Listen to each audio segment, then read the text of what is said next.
মাঝে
সোনামুখী থানার পুলিশ অফিসাররা যারা থাকেন তারা মোবাইল ডিউটিতে বেরিয়েছিলেন।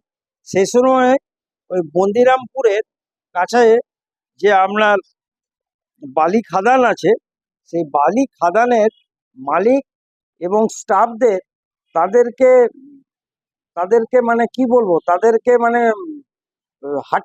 সরিয়ে দিয়ে জোরপূর্বক বালি এবং 4টে ট্রাকে ভর্তি করে নিয়ে যাচ্ছিল। তার কোনো গাড়ির নাম্বার ছিল এবং কোনো গাড়ির নাম্বার ছিল না। এই অবস্থায় পুলিশ স্কোয়াড যে সেখানে যায় এবং পরে রাস্তাতে 2টো ট্রাককে তারা আটক করে এবং 20 জনের মতন মিসক্রিয়েন্ট, তাদের আননোন পার্সন, তারা ওই ট্রাকটাকে ধরে এবং একটা ট্রাক সঙ্গে সঙ্গে ট্রাকটা সেখান থেকে চলে যায় তাদেরকে, এবং পুলিশ অফিসারদের কাজে বাধা দেওয়ার জন্য তাদের মারধর করা হয়। এবং এই মুহূর্তে যাদের নাম মোটামুটি তারা জানতে পেরেছে যে 4 জন আসামিকে পুলিশ অ্যারেস্ট করেছে। তাদের মধ্যে রাকেশ পাল, অমিত ঘোষ আর কি সার্থ বাগদি আর রাহুল তপসী, এই 4 জনকে পুলিশ অ্যারেস্ট করে আজ ফরওয়ার্ড করে বিষ্ণুপুর কোর্টে চালান করেছে। হ্যাঁ, পুলিশ কর্মী আহত হয়েছে। একটা ট্রাক্টর সিজ করা হয়েছে, আর একটা ট্রাক্টর পলায়ন করে চলে গেছে।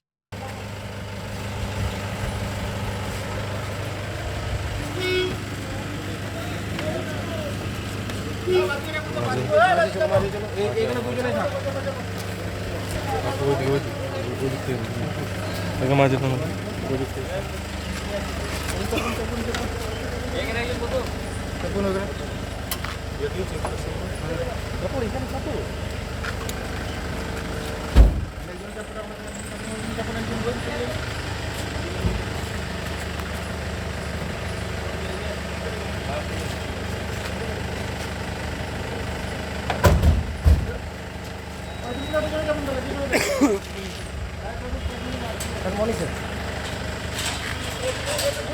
পাঠাই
সোনামুখী থানার পুলিশ অফিসাররা যারা থাকেন তারা মোবাইল ডিউটিতে বেরিয়েছিলেন।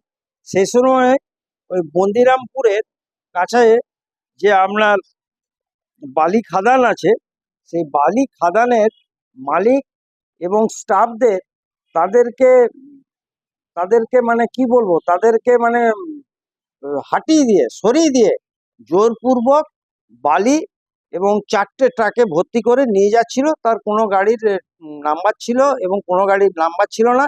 এই অবস্থায় পুলিশ স্কোয়াড যে সেখানে যায় এবং পরে রাস্তাতে দুটো ট্রাককে তারা আটক করে এবং 20 জনের মতন মিসক্রিয়েন্ট, তাদের আননোন পার্সন, তারা ওই ট্রাকটাকে ধরে এবং একটা ট্রাক সঙ্গে সঙ্গে ট্রাকটা সেখান থেকে চলে যায় তাদেরকে, এবং পুলিশ অফিসারদের কাজে বাধা দেওয়ার জন্য তাদের মারধর করা হয়।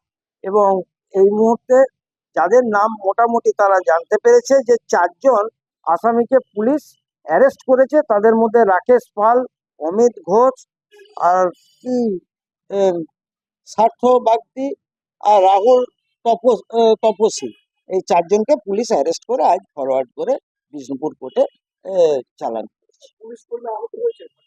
হ্যাঁ, পুলিশ কর্মী আহত হয়েছে। একটা ট্রাক্টর সিজ করা হয়েছে, আর একটা ট্রাক্টর পলায়ন করে চলে গেছে।